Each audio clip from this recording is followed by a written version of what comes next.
அருட்பெருஞ்சோதி அருட்பெருஞ்சோதி தனிப்பெரும் கருணை அருட்பெருஞ்சோதி. எல்லா உயிர்களும் இன்புற்று வாழ்க, வள்ளல் மலரடி வாழ்க வாழ்க, கொல்லா விரதம் குவளை எல்லாம் ஓங்குக, நல்லோ நினைத்த நலம்பெறுக, நன்று நினைத்த எல்லோரும் வாழ்க இசைந்து.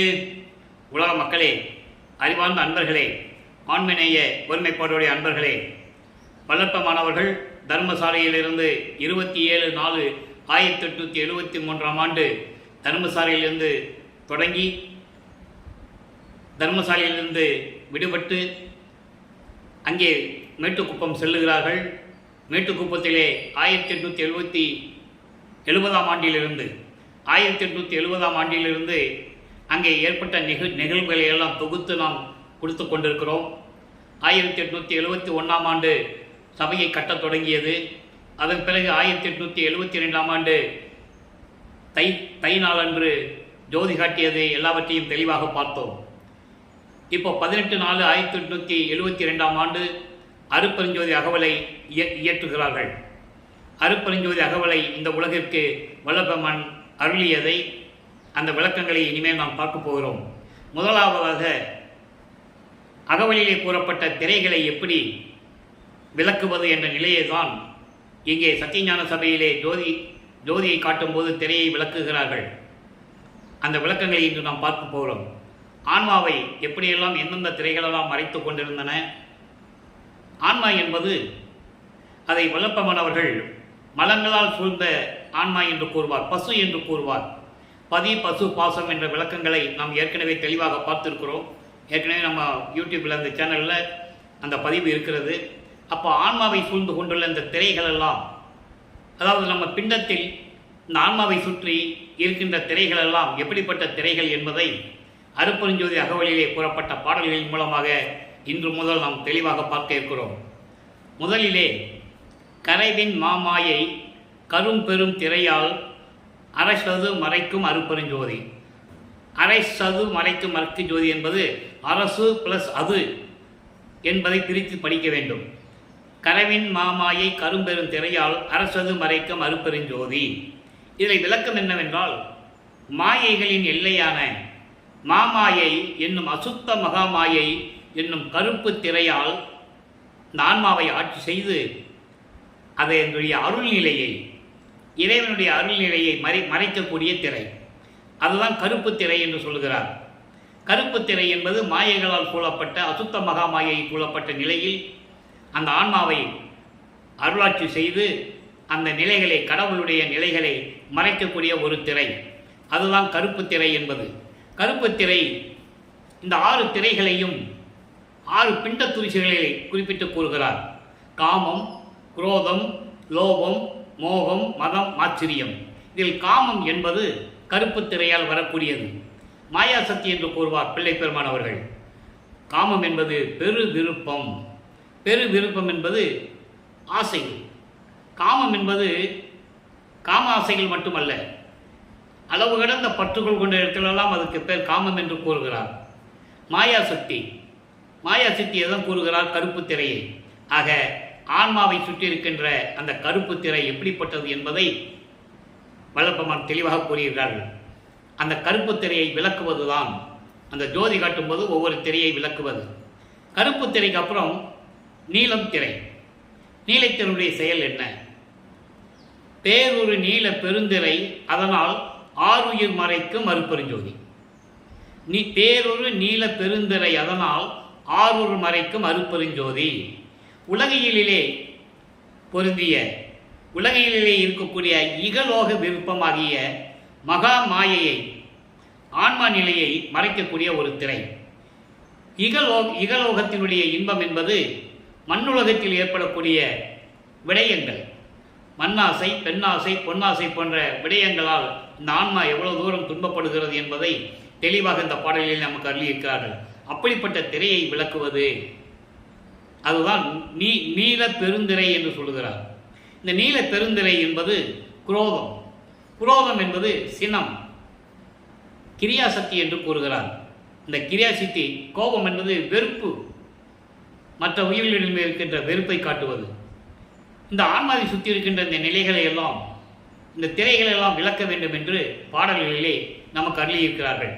இதை யார் செய்ய முடியும் என்றால் அருட்பெருஞ்சோதி ஆண்டவரால் தான் முடியும் என்பதை இந்த பாடல்களில் நமக்கு அருளியிருக்கிறார்கள்.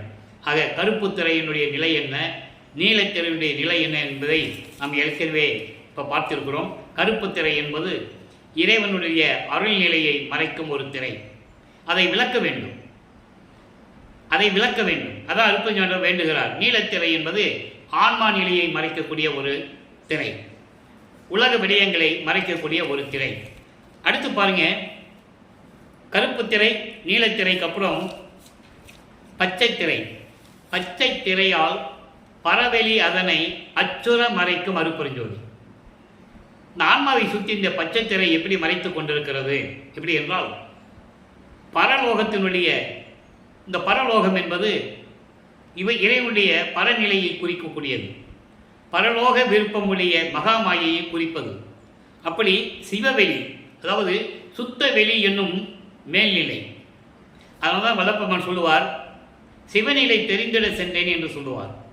இந்த சிவநிலை தெரிந்திட சென்றேன் என்று சொல்லும்போது அருட்பெருஞ்சோதி அட்டகத்திலே வரும். தத்துவங்களை கடந்த பிறகுதான் சிவநிலையை பற்றி தெரிய முடியும். தத்துவங்களை தனித்தனியாக கடந்தேன், தத்துவாதீத நிலையில் சித்தியில் முழுதும் தெரிந்தேன், அவைமே சிவநிலை தெரிந்திட சென்றேன். அப்போ இந்த கருப்பு திரையும் நீலத்திரையும் விளக்கிவிட்டால் சிவநிலையினுடைய அருள்நிலையை நாம் அறிந்து கொள்ளலாம். சிவவெளி என்பது சுத்த வெளி தோன்றும் மேல்நிலையில் இருக்கிறது. அதாவது சிவநிலையையும் ஜீவகாரணிய விருப்பத்தையும், சிவநிலையையும் ஜீவகாரணிய விருப்பத்தையும் அதனுடைய விளக்கங்களையும் மறைக்கக்கூடிய திரை ஒன்று இருக்கிறது. அதுதான் பச்சை திரை. அப்போ இறைவன் இந்த பச்சை திரையை நீக்குவார், அருட்பெருஞ்சோதி ஆண்டவர் நீக்குவார். இந்த திரைகளை நீக்க வேண்டும் என்றால் நாம் சுத்த சன்மார்க்கத்தில் இருக்க வேண்டும். கொலையும் புலையும் தவிர்த்து சமயங்களையும் மதங்களையும் மார்க்கங்களையும் சாராத நிலையில் இருந்து கொண்டு சுத்த சன்மார்க்கத்தில் இருந்தால் இந்த ஆன்மாவினுடைய திரைகள் எல்லாம் நீக்க முடியும் என்பதை பாடல்களிலே விளக்கமாக நமக்கு அருளியிருக்கிறார்கள். இப்போ கருப்பு திரை, நீலத்திரை, பச்சை திரையை பார்த்தாச்சு. அடுத்து செம்மைத்திரை. செம்மைத்திரை என்பது சிவப்பு திரை. செம்மைத்திரையில் சித்துரு வெளியை அம்மையில் மறைக்கும் அருட்பெருஞ்சோதி. செம்மைத்திரையால் சித்துர வெளியை அம்மையில் மறைக்கும் அருட்பெருஞ்சோதி. செம்மைத்திரை என்பது மெஞ்ஞான விளக்கத்தை மறைக்கக்கூடிய ஒரு திரை, சுத்த மகாமாயை என்று கூறுகிறார். செம்மைத்திரை என்பது மெஞ்ஞான விளக்கத்தை மறைக்கக்கூடிய ஒரு திரை, சுத்த மகாமாயை குறிக்கக்கூடிய திரை. அதாவது இயற்கை உண்மையை மறைக்கக்கூடிய ஒரு திரை. அதனால் பேருபதி செல்வர்கள் சொல்லுவார், சத்து சித்து என்று சொல்லுவார். சத்து என்பது இயற்கை உண்மையின் விளக்கம், சித்து என்பது அந்த இயற்கை உண்மையினுடைய பேரருள் முழுமையான ஒரு விளக்கம். அதான் இயற்கை உண்மையின் விளக்கம் என்று கூறுவார். அதுதான் சத்து சித்து என்று கூறுவார். அப்படிப்பட்ட நிலையில் இருக்கின்ற இந்த செம்மை திரையால் சித்துரு வெளியை என்பது இயற்கை விளக்கம் பொருந்திய ஒரு வெளி இருக்கிறது. அதனுடைய நிலைகளை தெரிய வேண்டும் என்றால் அம்மையில் மறைக்கும் அருட்பெருஞ்சோதி. அம்மை என்பது மறுமையை பற்றி மறைக்கிறது. இப்போ ஒரு நம்மகிட்ட நம்ம ஆன்மா எதிர்காலத்தை பற்றி தெரியாது. நமக்கு நிகழ்காலத்தில் இருக்கிறது மட்டும்தான் நமக்கு தெரியும், நடந்ததை பற்றி நமக்கு தெரியாது. அப்போ அது ஒரு அது ஒரு திரை மறைத்து கொண்டு இருக்கிறது. அந்த திரை தான் சுத்த மகாமாயை என்று கூறுகிறார். செம்மை திரை என்பது மோகத்தில் சேர்ந்தது. காமம், குரோதம் பார்த்துட்டோம். மோகம் என்பது இச்சாசக்தி. இச்சாசக்தி என்பது மயக்க நிலையில் இருக்கக்கூடிய நிலைகள். இதையும் இந்த திரையையும் ஆன்மாவில் சூழ்ந்திருக்கின்ற இந்த திரையையும் விளக்க வேண்டும் என்று இந்த பாடலில் நாம் அருளியிருக்கிறார்கள். இப்போ செம்மைத்திரையை பார்த்தாச்சு. செம்மைத்திரைக்கு அப்புறம்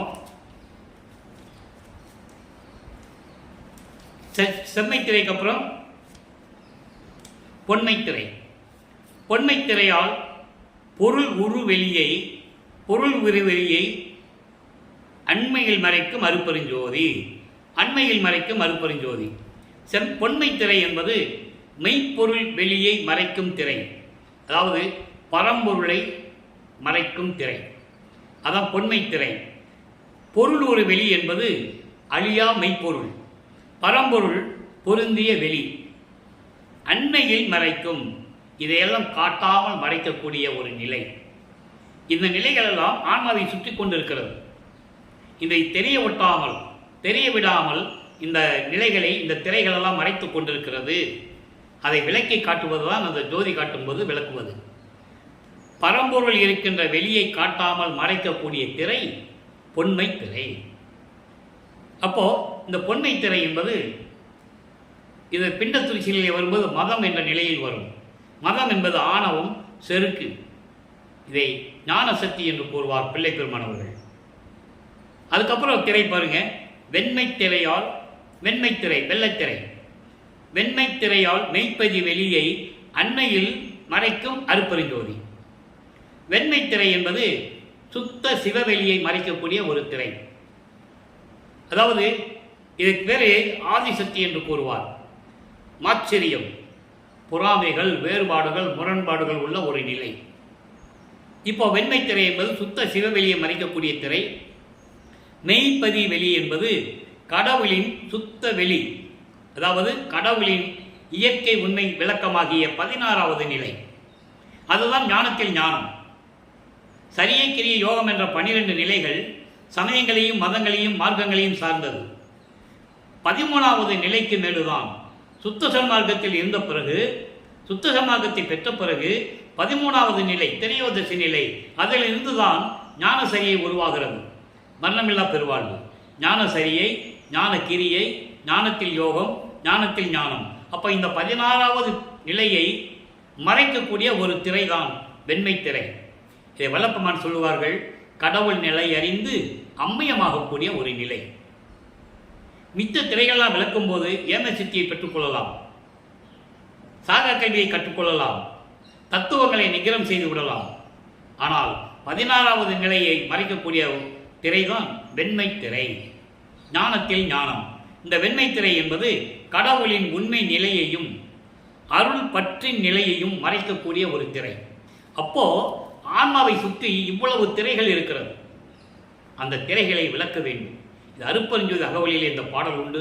இந்த பிரபஞ்சம் தோன்றிய காலத்திலிருந்தே எத்தனையோ முனிவர்கள், அறிஞர்கள், புலவர்கள் எவ்வளவு பேர் தோன்றினார்கள், ரிஷிகள் தோன்றினார்கள்.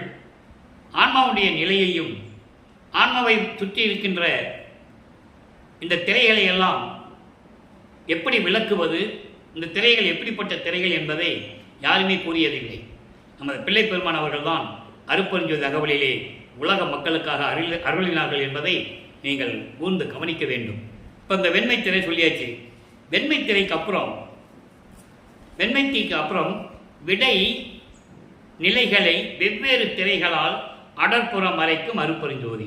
இந்த 6 முதல்ல சொன்ன 6 திரைகளும், அதாவது கருப்பு, நீலம், சிவப்பு, இந்த நிலைகள் எல்லாம் இதுங்க வரேன். கருப்பு, நீலம், பச்சை திரை, சிவப்பு திரை, மஞ்சள் திரை, இந்த வெள்ளைத்திரை, 6 நிலைகள் நம்ம பார்த்தோம். இந்த 6 நிலைகளும் ஆன்மாக்களை சுற்றி இருக்கிறது. இது பிண்டங்களில் வருகின்ற நிலைகள். காமம், குரோதம், லோபம், மோகம், மதம், ஆச்சரியம். இந்த அதாவது 7வது நிலையான விடய நிலைகளை வெவ்வேறு திரைகளால் அடற்புற மறைக்கும் அருட்பெருஞ்சோதி.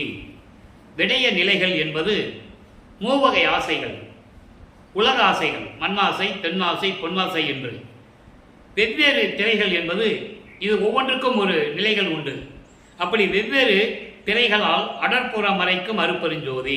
அடற்புற மறைக்கும் அருட்பெருஞ்சோதி என்பது தொடர்ந்து மறைக்கக்கூடிய, அடர்த்தியாக சொல்வார்கள், மொத்தமாக முழுவதுமாக மறைக்கக்கூடிய ஒரு திரை. இது விடய நிலைகளில் இருக்கின்ற ஒரு திரை. மண், பொன், பெண்ணாசைகளை வெவ்வேறு திரைகளால் தொடர்ந்து மறைத்து அவைகளை நீக்க முடியாமல் மறைத்து கொண்டிருக்கக்கூடிய ஒரு திரைகள். இந்த திரைகளை நீக்க வேண்டும். ஆன்மா சுத்தமாக வேண்டும். பதி, பசு, பாசம் என்று சொல்கின்ற நிலைகளிலே வல்லப்பெருமான் சொல்வார், இந்த பசு மலங்களால் சூழ்ந்த ஆன்மாதை பசு என்று கூறுகிறார். இந்த பசு தந்திரமாக பதியோடு சேர்ந்துக்குமா, பதியும் ஏற்றுக்கொள்வார்களாம். பதி என்பது அருட்பெருஞ்சோதி ஆண்டவர். ஆன்மாவை சுத்தப்படுத்த வேண்டும் இல்லையா? அப்போ சுத்த சன்மார்க்கத்தில் சேரும்போது இந்த ஆன்மா சுத்தமாகிறது. ஆன்மாவை சுற்றி இருக்கின்ற திரைகள் நீங்குகிறது, திரைகள் நீங்குகிறது, மலங்கள் நீங்குகிறது. ஆணவம், கண்மம், மாயை, மாமாயை, துரோதை. இந்த துரோதை தான் மலங்களிலே பெரிய சக்தி வாய்ந்தது. ஆக இந்த 5 மலங்களையும் நீக்கி திரைகளையும் நீக்கி ஆன்மாவை சுத்தப்படுத்த வேண்டும் என்பதற்காக பசு தந்திரமாக பதியோட சேர்ந்தாலும் கூட பதியை ஏற்றுக்கொள்ளுகிறார்.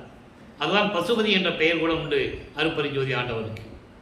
அந்த நிலையில் இருக்கும்போது இப்போ அடுத்தபடியாக ஒரு திரை தத்துவ நிலைகளை தனித்தனி திரையால் அத்திரமறைக்கும் அருட்பெருஞ்சோதி. இது தத்துவத்தினுடைய நிலைகள். தத்துவம் என்பது 36 தத்துவங்கள். அடுத்து கலப்பு திரை வரும், அதான் இதனுடைய உட்கருவிகள். தத்துவத்துவம் என்பது 36 தத்துவங்கள். ஆன்ம தத்துவங்கள் 24, வித்யா தத்துவம் 7, ஈஸ்வர தத்துவம் 5, சிவ தத்துவம் என்று கூறுவார் பிள்ளைப்பெருமான் அவர்கள். ஆன்ம தத்துவம் இந்த 36 தத்துவங்களிலே முதலாக 5 பூதங்கள் சேர்ந்தது. நிலம், நீர், நெருப்பு, காற்று, ஆகாயம். 5 பொறிகள், கண், காது, மூக்கு, வாய், மெய், இந்த உடல். அதனால தான் இந்த உடலை சொல்லும்போது தான் அங்கே பிண்ட துரிச்சுகள் வருகிறது. பிண்ட துரிச்சுகள் வரும்போது அந்த ஆன்மாவுடைய நிலைகளை தெளிவாக நமக்கு அருளி இருக்கிறார்கள் பிள்ளைப்பெருமானவர்கள். அதுக்கப்புறம் புலன்கள் 5: ஒளி, சுவை, உணர்வு, மனம், நாற்றம் என்றும் கூறுவார். கண்மேந்திரங்கள் 5: வாக்கு, கை, கால், அபானம், குறி. அந்த கரணங்கள் 4: மனம், சித்தம், புத்தி, அகங்காரம். அப்போ இது தத்துவனுடைய நிலைகள். வித்யா தத்துவம் என்பது 7 நிலைகள். ஆன்ம தத்துவம் பிரம்மனுக்குரியது, வித்யா தத்துவம் திருமாலுக்குரியது. காலம், நியதி, கலை, வித்தை, அராகம், புருடன், மாயை, மாமாயை, இப்படி உண்டு. சிவ தத்துவங்கள் 5: விந்து, நாதம், சுத்தம், சுத்த வித்தை, ஈஸ்வரம், சதாக்கியம். இப்படி தத்துவங்களுடைய நிலைகளை தனித்தனி திரையால் ஒவ்வொன்றுக்கும் தனித்தனியாக செயல்கள் உண்டு. பூதங்களுக்கு தனியாக உண்டு, பொறிகளுக்கும் உண்டு, புலன்களுக்கும் உண்டு, கண்மேந்திரங்களுக்கும் உண்டு. அதனால் தத்துவங்களை தனித்தனியாக கடந்தேன் என்று கூறுவார். அப்போ இந்த தத்துவ நிலைகளை தனித்தனி திரையால் அத்திரமறைக்கும் அருட்பெருஞ்சோதி. இப்படி தத்துவ நிலைகளை தனித்தனியாக திரையால் வியக்கும் அளவிற்கு வலிமையுடன் மறைக்கக்கூடிய ஒரு திரை. அதான் தத்துவ நிலைகளை தனித்தனியாக மறைக்கக்கூடிய திரை என்று சொல்லுகிறார். இந்த 2 திரைகளும் மிகவும் முக்கியமாக வாய்ந்தது. மற்ற திரைகளெல்லாம் எளிமையாக நீக்கிக் கொள்ளலாம். தத்துவங்களை, அதாவது இந்த 2ம் உலகியல் அல்லாது இருக்கின்றவர்களுக்கு கூறப்பட்டது. தத்துவ நிலைகள் இருக்கின்றவர்களுக்கு விடய நிலைகளையும் கடந்தார். இது ஏன் சொல்றாருன்னா, தத்துவ நிலைகளையும் விடய நிலைகளையும் கடந்தவர் நமது பிள்ளை பெருமான் அவர்கள் என்று கூறுகிறார். இதை ஒரு பாடலிலே கூறுவார். துன்புறு தத்துவ துரிசியெல்லாம் நீக்கி, துன்புறு தத்துவ துரிசியெல்லாம் நீக்கி நல்ல இன்புற என்று நினைத்து ஏற்றிய விளக்கே என்று கூறுவார். அடுத்த நிலையாக கலப்புத்திரை இருக்கிறது. கலப்புத்திரை என்பது எல்லா திரைகளும் சேர்ந்த நிலை. கலப்புத்திரை என்பது எல்லா நிலைகளும் சேர்ந்த நிலை. அதாவது உபகருவிகள் என்று சொல்லுவார். எல்லா நிலைகளும் சேர்ந்த நிலைதான் கலப்புத்திரை. இந்த கலப்புத்திரை என்பது கருப்புத்திரை, நீலத்திரை, பச்சைத்திரை, சிவப்புத்திரை, மஞ்சள் திரை, வெள்ளத்திரை, கலப்புத்திரை. கலப்புத்திரை என்பது இந்த அருள் அனுபவங்களை மறைக்கக்கூடிய ஒரு நிலை. ஆக வல்லப்பமானவர்கள் இந்த 7 திரைகளுடைய நிலைகளையும் விடய திரைகளுடைய நிலைகளையும் தத்துவங்களினுடைய திரைகளுடைய நிலைகளையும் நமக்கு தெளிவாக அருட்பெருஞ்சோதி ஆண்டவர் அருளிய திருவற்பாவிலிருந்து, அருட்பெருஞ்சோதி அகவலியிலிருந்து நமக்கு விளக்கமாக அருளி இருக்கிறார்கள் பிள்ளைப்பெருமானவர்கள். நாளை ஞானசரியை விளக்கத்தை பார்க்க போகிறோம். ஏற்கனவே 2 பாடல்கள் விளக்கத்தை நாம் பார்த்திருக்கிறோம். நாளையிலிருந்து ஞானசரியை விளக்கம் பார்த்த பிறகு எஞ்சமுள்ள பகுதியிலிருந்து அருட்பெருஞ்சோதி அவர்களுடைய விளக்கங்களை பார்க்க போகிறோம். வல்லப்பமானவர்கள் இப்போ மேட்டுக்குப்பத்தில் இருக்கிறார். அவர் வருவிக்க உற்ற 49 ஆண்டுகளில் இருந்து அங்கே இருக்கிறார். 48 ஆண்டுகள் வரைக்கும் சென்னையிலே 33 ஆண்டுகள் வரைக்கும், அதன் பிறகு கருங்குடியிலே 9 ஆண்டுகள் வரைக்கும், தர்மசாலையிலே 4 ஆண்டுகள் வரைக்கும், இந்த நிலையில் இருக்கின்ற நிலைகளையெல்லாம் அருட்பெருஞ்சோதி ஆண்டவருடைய திருவிளையாடல் என்ற பதிவிலே நாம் தொடர்ந்து பார்த்து விட்டோம். வல்லற்பமானவர்கள் வருவிக்க உற்று, அதாவது ஒரு தாயின் வழியாக இந்த பூலோவிற்கு வருவிக்க உற்று சுத்த சன்மார்க்கத்தை உலக மக்களுக்கு எடுத்து சொல்லி, சுத்த சன்மார்க்கத்தில் உலக மக்களையெல்லாம் இணைத்து உலக மக்களெல்லாம் இன்புற்று வாழ வேண்டும், மரணமில்லா பெருவாழ்வில் வாழ வேண்டும் என்ற நிலையை உலக மக்களுக்கு தெரியப்படுத்துவதற்காகத்தான் அருட்பெருஞ்சோதி ஆண்டவர் தனது மகனை, தன்னுடைய செல்வ பிள்ளையை ஒரு தாயின் வழியாக வருவிக்க விட்டார் என்ற நிலையை நாம் ஏற்கனவே தெளிவாக அருட்பெருஞ்சோதி அகவல் என்ற அருட்பெருஞ்சோதியினுடைய திருவிளையாடல் என்ற பதிவிலிருந்து நாம் தெளிவாக பார்த்து விட்டோம்.